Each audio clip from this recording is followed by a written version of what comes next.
Hi, welcome everyone. Happy Wednesday. We're so glad that you are joining us. And as you are tuning in, we'll just give everyone a moment. I'm going to double check our tech over here. It does look like we are connected with Facebook and LinkedIn. I'm just double checking through. It shows y'all may still be connecting here. So we'll give you just a couple of more minutes. As you're joining in, make sure you say hello in the chat. Drop us a hello. Let us know where you're tuning in from. Would love to hear all about that. And we are now live on LinkedIn for sure. Let me double check over here on Facebook. I cannot tell.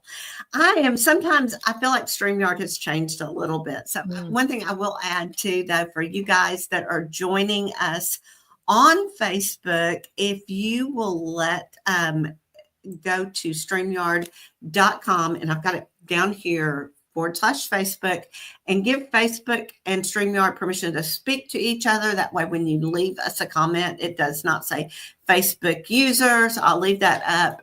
Be sure to do that. If you've already done that from the device that you're watching us from, it's no big deal. You probably don't need to do that again. So if you're catching the replay on this, please use hashtag replay when you leave any comments or ask any questions. And if you'll be sure to tag me in those, that way I will get a notification and be able to come back and give you a good answer or get Karen on board to answer with us. So last week, or first, let me just have some introductions. If you're new to me and I am new to you, my name is Beverly Smith, and I am the founder of Career Success Strategies. I'm also the former owner of a staffing and recruiting firm. So I know firsthand what hiring managers are looking for, and I use that knowledge to empower high-performing sales, business development, as well as senior and executive level professionals to achieve their career goals.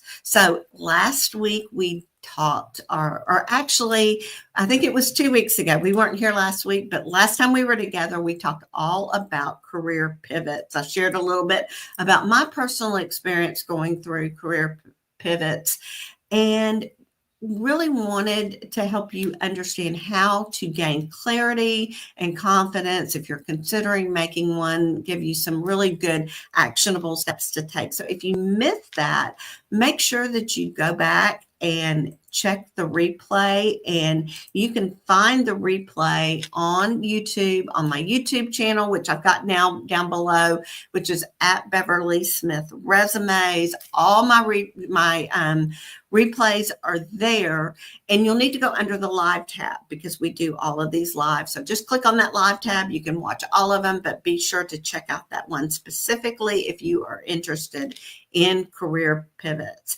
Now, this week, I am so excited to have my friend Karen Gombault with us, and we are going to be diving into all things leadership. We're going to talk about some of the struggles and feelings of doubt that can creep into our careers when we level up our leadership game. But first, let me introduce Karen to you. Karen Gombault is a coach and mentor for leaders in international companies, working with women who have recently been promoted or stepped up into leadership roles. She is an American who has lived in France for over 30 years and has navigated corporate environments for 25 plus years. Karen brings a unique international perspective to her coaching. So as a former CEO, she combines mindset and belief work with actionable strategies to help clients lead with confidence and intentions. Karen, welcome. I'm so excited to finally get to have this conversation with you. Yes. Hi, Beverly, and welcome everyone. Thank you for tuning in. And I'm also excited to be here and dive into this conversation. And for those of you who are wondering, yes, Karen still is in France. She is joining us from the other side of the pond if you are a U.S. visitor. So we were chatting before we got on. She is not a victim of this cold spell we're having in the U.S.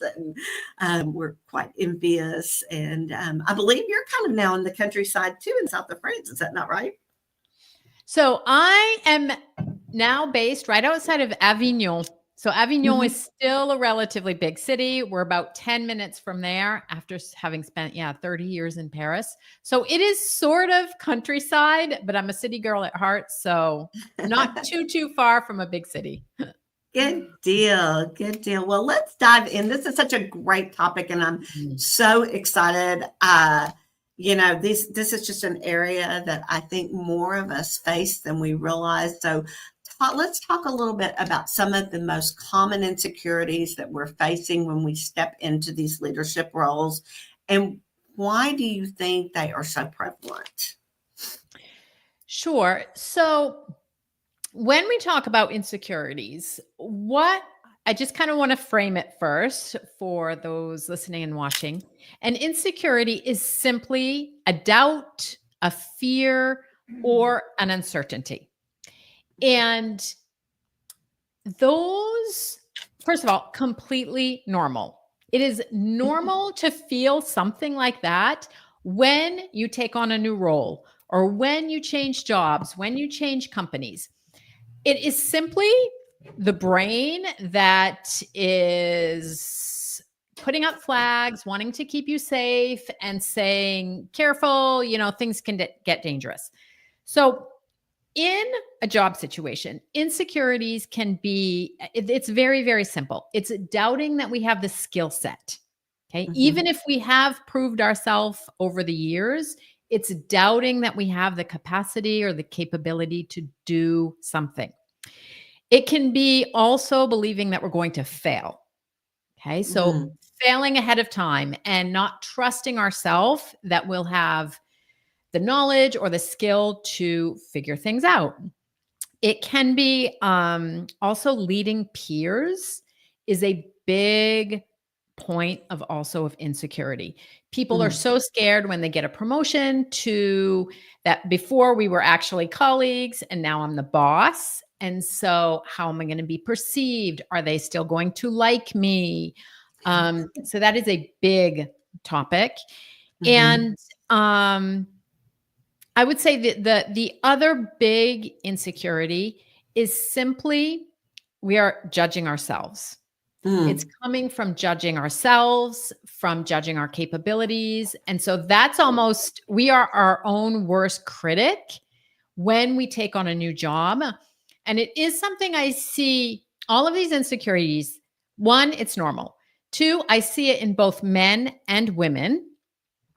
It's a little bit more prevalent in women, or I think a lot of times the men don't necessarily talk about it, but it's still there. So all of those insecurities are completely normal. And I see them with, I was also in leadership for 30 years, like you said. So managed a lot of people. And so whether it be the people that I saw, no matter what level, what skill set, at some point in time, those insecurities are just a normal part of the process.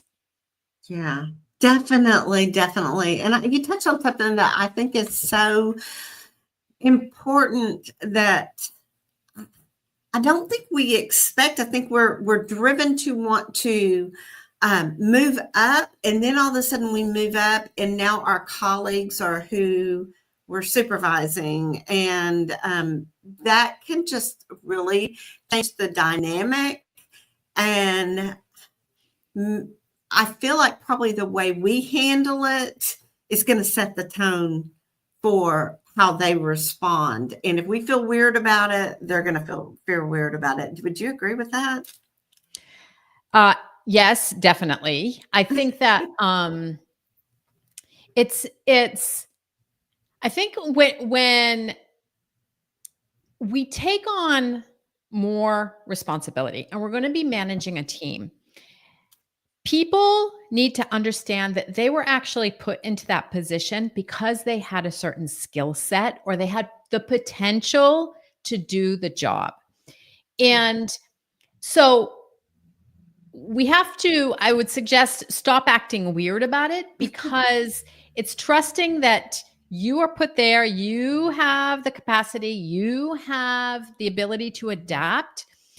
But it's also, I think, for you to set the tone and think about and be intentional about how you want to lead your past peers. Because I think it gets weird when you actually don't say anything and when you don't set any guidelines or rules or even talk about it. It's just mostly a communication issue. So yes, it can get weird if we don't address it. And I think it's the manager's job to address it. Yeah, definitely, definitely. And I mean, we kind of alluded to this as well earlier. We talked a little bit about, the fact that these insecurities can hold the leader back, even if they appear outwardly confident. So, what behaviors or patterns should we be looking for that this is going to be a problem? Yeah, so that's a great question. So everybody's going to deal with it differently. And so there are some key behaviors, though, that that I would say come across, but we don't always see them in ourselves. So let me just give you some examples. So one of them is controlling and micromanaging. So when you want to, you're in this new job, you want to succeed, and you want to control what everybody's doing or what everybody's saying, or you're micromanaging what they're communicating, that is a sign of doubt, that you're doubting yourself. Another behavior is avoiding. So when you also avoid putting a tough topic on the table, nobody likes conflict. Okay. Nobody likes to address difficult situations. It makes us feel uncomfortable. And so when we avoid things and avoid not addressing solutions, that is also a behavior that ends up undermining your leadership power and how you're coming across. So that's a second way that it manifests. A third way is pleaser. So if you're feeling doubt, and a lot of times, and this one is more prevalent, I would say, in women, they want everybody to like them. And you can't please everyone.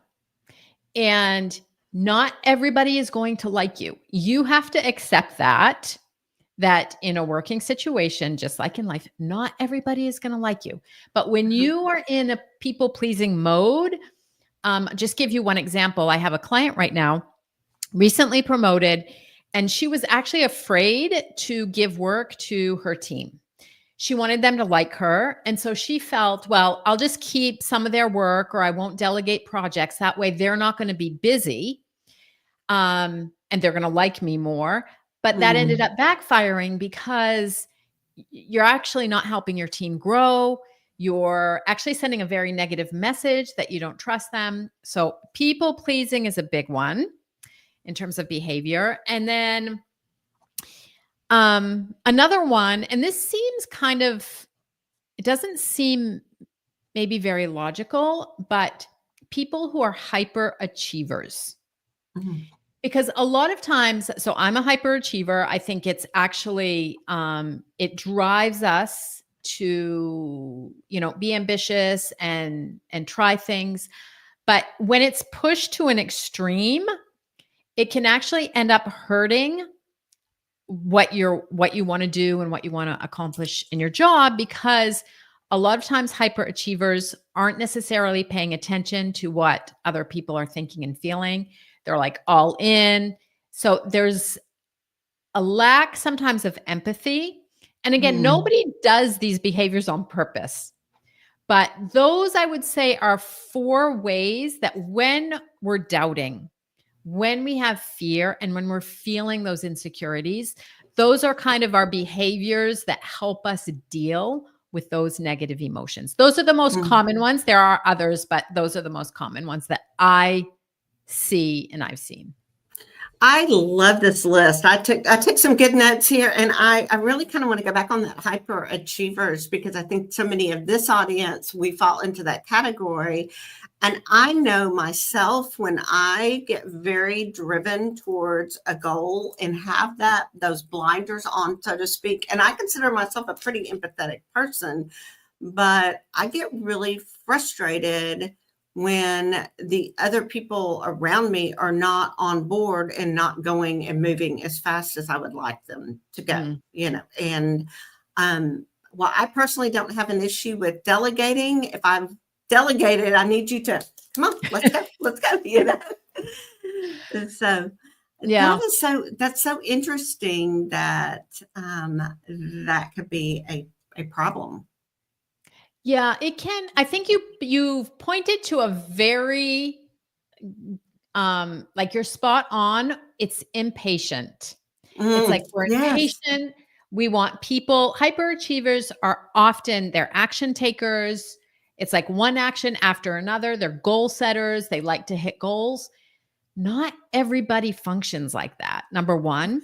And number 2, it's probably pretty good that you also don't have a team that only functions like that. You need, Uh-huh. different personalities to are much richer together.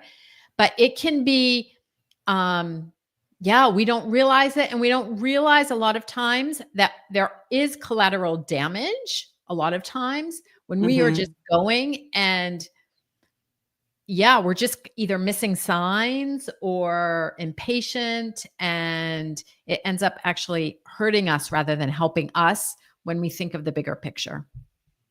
I know early on in my career, before I really assumed a lot of the leadership responsibilities in our business, my husband was leading, but I did a lot of volunteer work, and I would find myself in these leadership roles. And one of the things I learned very quickly is exactly what you're saying, is not everyone has that ability to see the big picture, to jump in and know what needs to go. And I worked with someone in this volunteer capacity that was very demanding and would isolate and drive away a lot of the volunteers because of her inability to see that they were not seeing the picture the same way that she did. And Mm, so as I began to have roles that allowed me to be the leader in that was the thing I would look for with different people, is I would say, okay, who is kind of naturally gifted that I can just say, here's this, go run with it, and just kind of walk away. And then the other people that mm, were kind of, you'd walk up and you're like, why are you standing around? mm, Just give them a task. mm, Here, will you please go and do this? We need this done. Well, I've got you over here to do this. And they're just happy as a clam to go mm, and do it. And they're just happy that you finally told them, but they were also going to be happy just to sit there and talk with each other until they were directed. But the key mm, was you had to be nice about mm. Yeah. I think all of that boils down also to our own self-awareness. it. It's like, how do we function? Where can we, because I think being a hyperachiever, for me, it's something positive. It's just when we push it to the limit and we are a little bit more, I would say maybe aggressive about it, that's when it can backfire. So Mhm. that's just simply being self-aware, like you just said, about how we function as an individual, and how those in the team function, who you can delegate to, who do you have to be direct to, who is going to, take something and run with it. Yeah. Um, so that for me is key. Um, during these moments of insecurity. Um, Mhm. So. Absolutely. We kind of alluded to this already, but do you want to talk a little bit more about how these types of behaviors, the controlling, the micromanaging, the avoiding, the people pleaser, the hyperachiever, how does that affect the overall culture of the organization if these things are left unchecked and we allow our securities just to take over and run away with it? No, so that's a great question. So all of those behaviors that we're talking about, they're coming from a place of stress and negative emotion. And I personally think that the workplace is so much more healthy, I guess the word might be, if it's coming from a place of constructive energy or positive energy. And so those different behaviors, you get into a place where you're judging yourself, you're judging your colleagues, you're judging the circumstances, maybe something's going on in the company that you can't control. And so things happen and you immediately judge and react with your natural tendency of hyperachiever or avoider or whatever. And so the whole work environment, has come back to your question, becomes tense and a lot less collaborative. And one of the biggest issues that I've seen is that people stay in their job and they don't go an extra mile. When the situation is not constructive, or there's this kind of aura of negative energy, people are not going to propose solutions. They're not going to raise their hand for a hard project or take on a new client. So it's about recognizing those behaviors because they will impact what's going on in the workplace. And ultimately, it's impacting well-being and productivity. And for people, individuals, well-being, I think, is important. And productivity, well, they want to get, potentially leave work early or leave work on time, but also for the company. It's about just fostering an environment which is not driven by negative emotion and fear. Yeah. Yeah. I think so many of us, we long to have that situation where it's fun to come to work and it's fun to interact with our colleagues or our team members, and just nobody likes to dread Monday. We spend most of our time at work. So doing these kinds of things, being aware that we're doing them and realizing that we have the power kind of leads me into my next question is, what kind of mind shift strategies do you recommend maybe to reframe our circumstances, to reframe these situations to where we can have a better culture, a more productive environment, that type of thing? So the first one, I think that this is absolutely the most important, is that to realize that you actually have the power to change your thoughts, and you have the power to choose your thoughts. That's the first one. Because what happens is our brain is on autopilot. We've got all these, neural pathways, and we just get into never questioning what we're thinking. And so when you have a little bit more self-awareness and you realize that, I'll just give you an example. Okay. A lot of times people will, let me see, let me give you an example. Like somebody just simply said something. Okay. There were words, or you could take what's written in an email. Beverly's going to have one interpretation of that. I'm going to have another. The brain usually simply goes to, but they're mad, or they think I'm not competent. Several times, like the client will send an email and question something. That's a great example. Client answers and questions maybe something you sent him. The brain immediately goes to, I did something wrong. The client's going to be mad. There's a problem.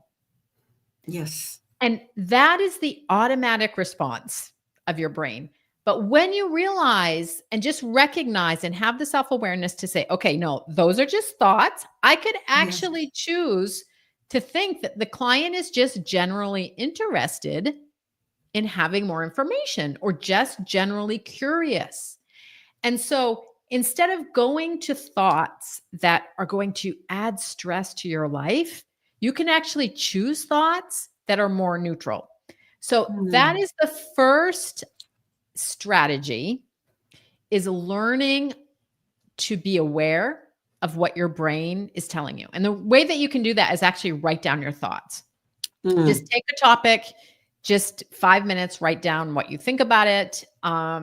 It's just to create some awareness. So that's really the first strategy. Another strategy is, I think, so a lot of times, coming back to the topic of we're insecure and there's all this fear and everything. A lot of times I find it paralyzes people. And so I find one of the key strategies is just to take action.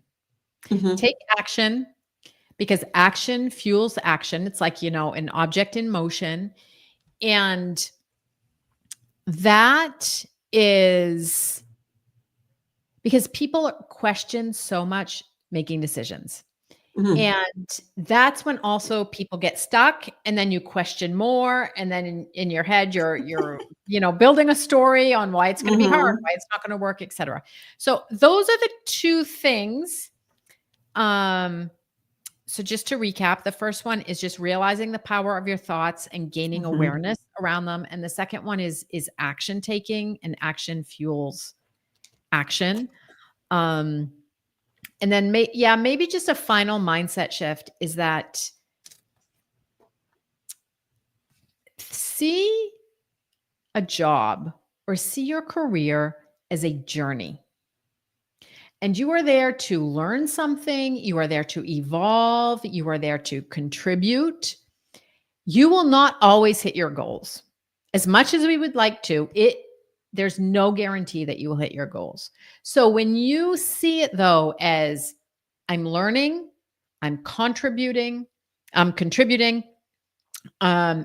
seeing what you're learning and your struggles as growth, that will also help you navigate your insecurities and kind of your fears and doubts. Along with that too, I feel like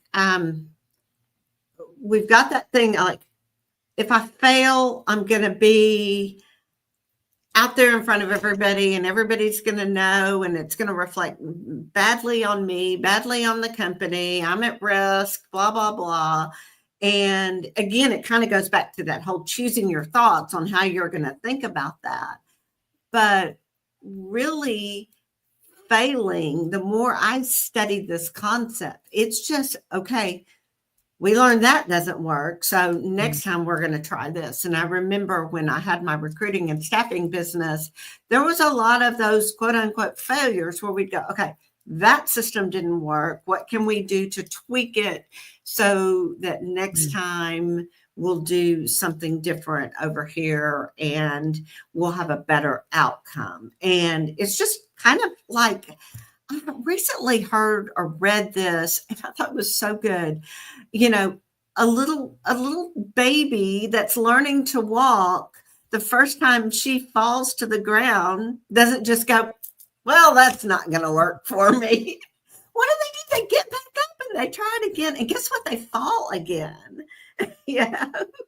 And it's like, you can just go learn so much by watching them and how they perceive the world, and that failure is not necessarily a bad thing. We just put such an ugly label around it. Yeah. No, completely. I think that failure, I think it's also a lot of times the fear of failure. Mm-hmm. It's not, it's yes, maybe something didn't work. So in that case, you evaluate. You just see it as data. And coming back to what I was saying earlier is you can choose to see it as a learning process and what can you take away from it. Not everything is bad. Maybe in that situation, there are things to learn, there are things that you do differently. So I think constant evaluation is extremely important when it comes to failure. A lot of times also, but I see people not even trying things because they're fearing failure. And but fear, when you fear failure, it's you're feeling it's because you're afraid you're going to be embarrassed, maybe humiliated, like you said, not, something's going to happen in terms of in front of your colleagues or a client or whatever, but that's going to keep you stuck. And we're all human and people Yes. make mistakes. It's part of the human experience. And so you just need to learn to live with that and, just reframe it.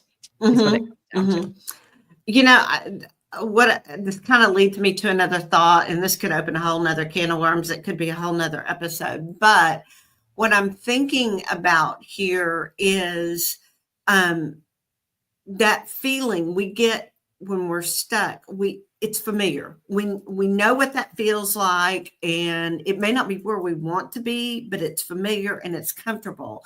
And so I think about someone coming in new to a leadership role, and the team has this familiar way of doing things, and now the leader comes in and is proposing to do things a little bit differently and gets pushback from the team of, well, we've always done it this way. Any thoughts there? Because I think you could easily go back into this people pleasing and go, okay, we'll just go this way, even though in your heart that we really need to go try. And ultimately, I'm responsible for this budget. I'm responsible for this project. Kind of walk us through how someone can handle this quote unquote adversity. That is a great situation because every new leader has been there. No, we've always done it this way. There's no need to change. It's working. So the challenge there for the leader or the manager is the first thing is you have to get comfortable in being uncomfortable. So working through the fact that there are going to be people who are not going to be happy. That's just human nature. People do not like change. That comes back to what I said earlier about the brain likes, and you had just said it also, we don't like change. We like to stay where it's comfortable. But as a new leader, you were brought in for a specific reason. And often it is to push a change agenda. So I think we have to get comfortable in managing change. So for me, it's listening. So that's a great skill to have, is listening and getting everybody's opinion. It doesn't mean that you're going to take everything into account, but at least listening to people, seeing what they have to say, understanding also, because it's a first reaction. No, we're not going to change. But then kind of when you dig underneath that initial emotional reaction, it's to understand what the motivations are of each person. What are they afraid of? Have they really tried something differently? If they did, why didn't it work? Have they done a postmortem on that? So I think the first thing is listening and understanding. But then the leader is going to have to be comfortable being uncomfortable and making some significant changes. That's always the way it happens. I personally think communicating and over communicating is going to help. Listening. So like I said, listening to the what people have to say and really understanding their point of view. I think what we do often is not communicate the benefits. Why do we want to make this change? What is the benefit for the client? What is the benefit for the person? What is the benefit for the company? So it is hard. And yes, all of those avoider, people pleaser, hyper achiever, all of those tendencies come out in those moments where we feel stress. Those will be our natural tendencies.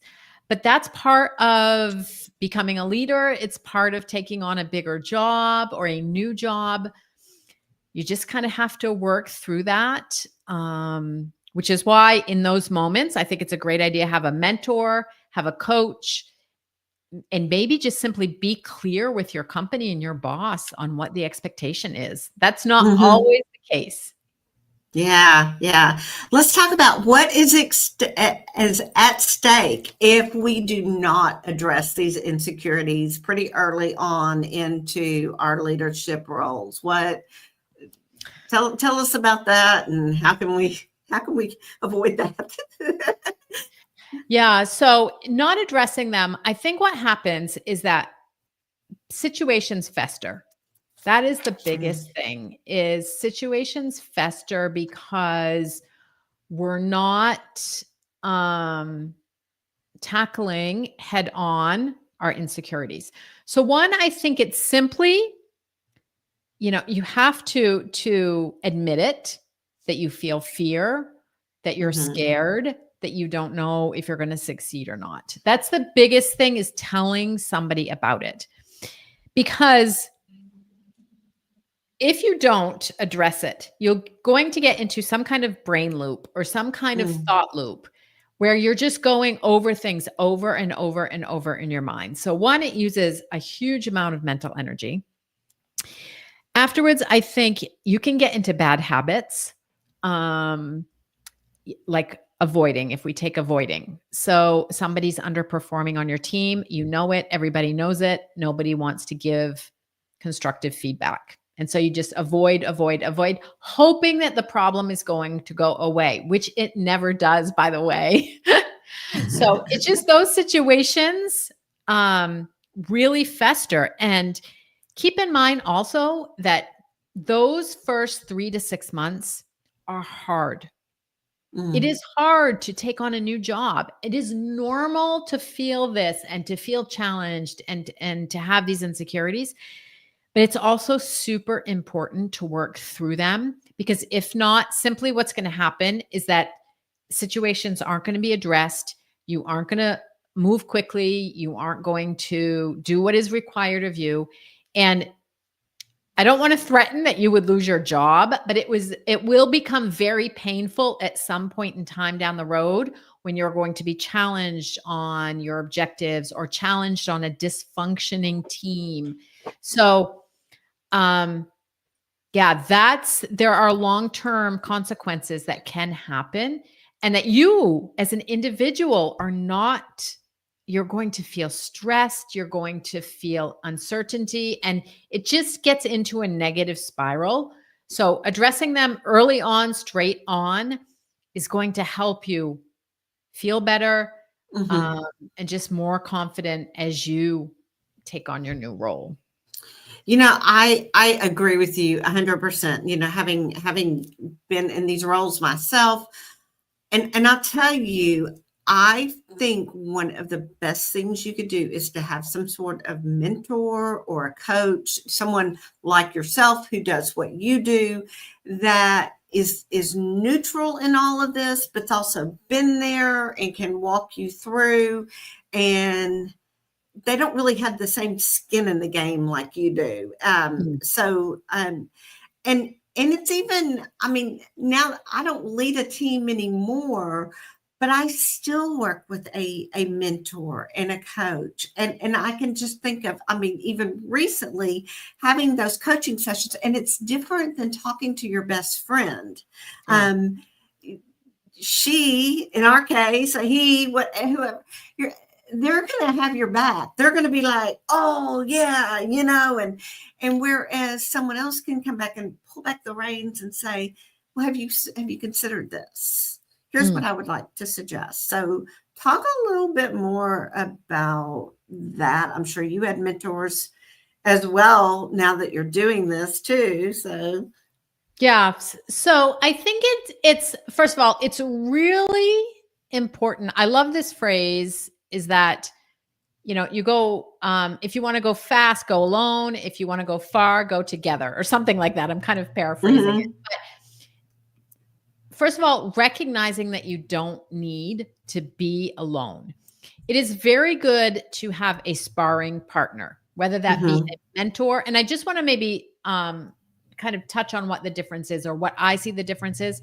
A coach is usually there to work through different situations and is more questioning, whereas a mentor, at least in the people that I mentor, they're kind of already looking for some kind of solution and kind of want to push through on concrete solutions, whereas a coach will kind of figure it out and discuss first what is best before coming to solutions.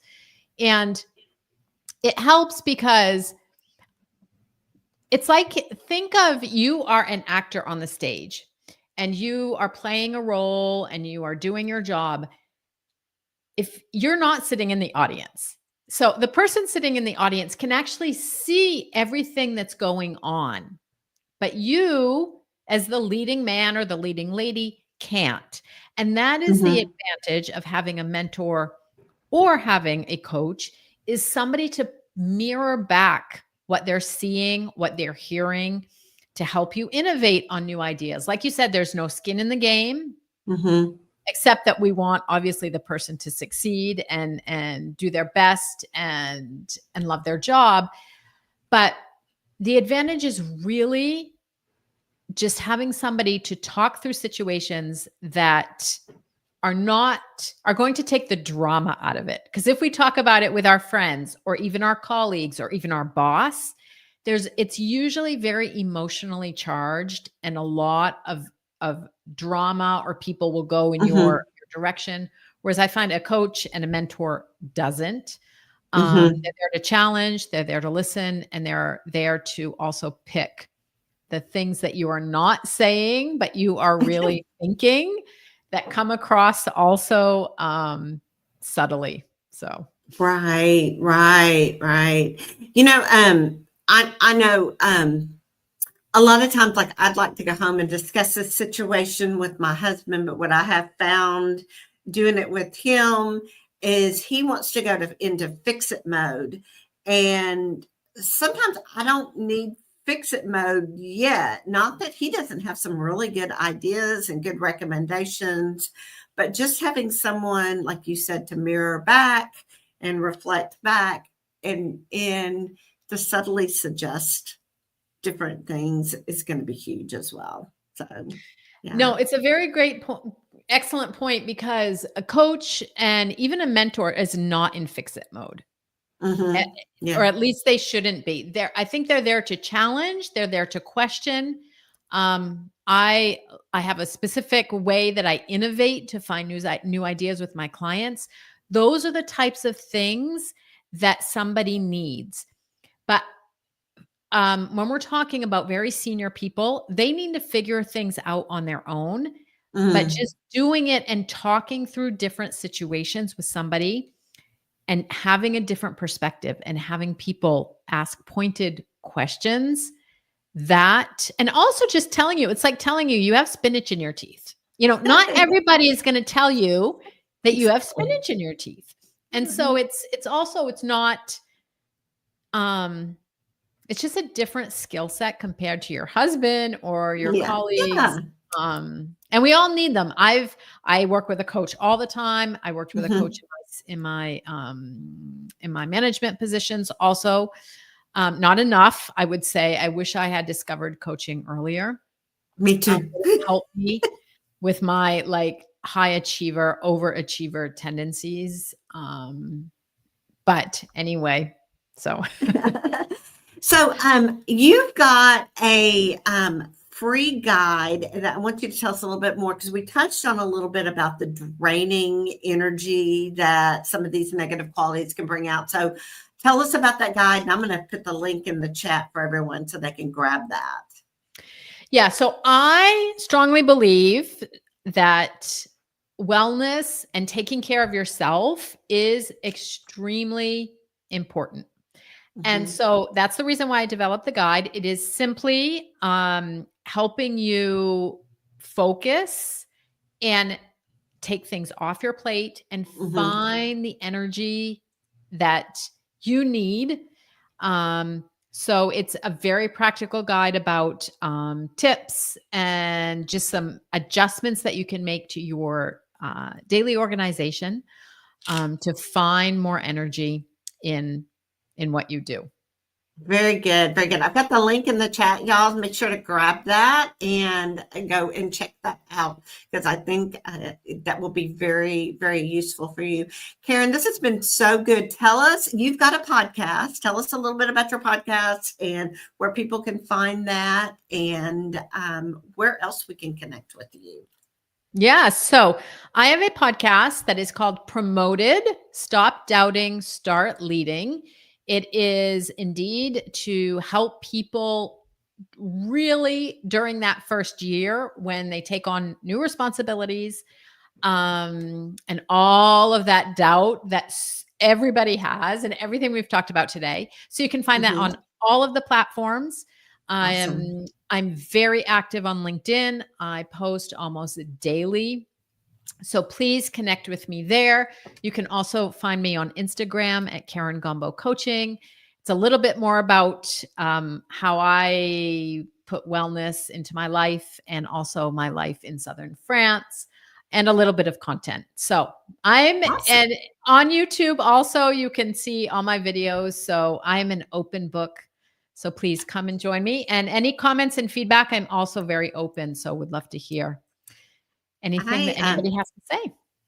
Awesome. I put those in the chat, but I'm going to do them individually because it looks kind of jumbly. And so, y'all, I apologize for making a mess of the chat.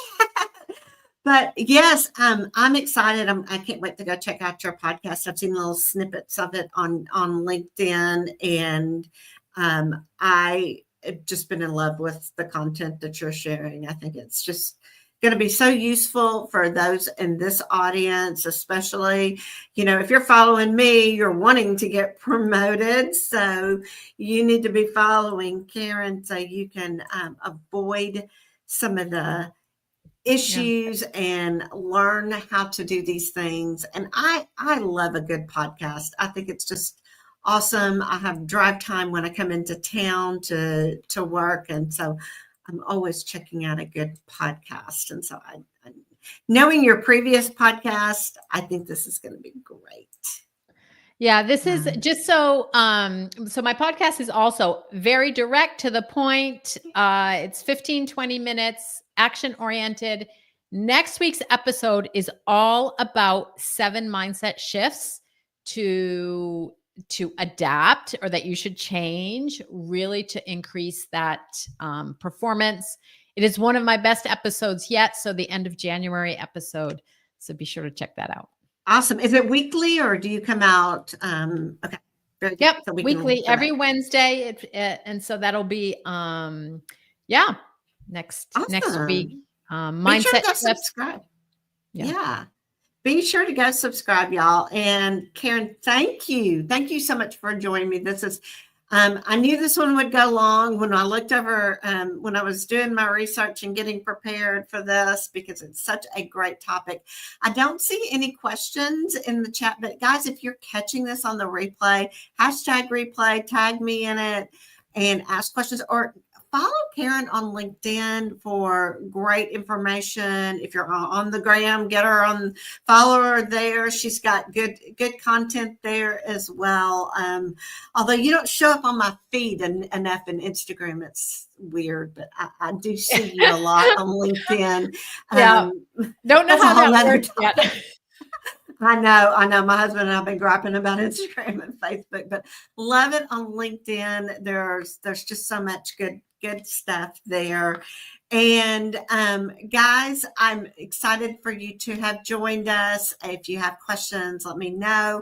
As a reminder, I do help business development, sales, senior and executive level professionals. So if you're ready to invest in a resume, reach out to me and my team, and I'll be happy to get you going. If not, we will see you next time. And thank you so much for joining us. We'll see you later. Thank you.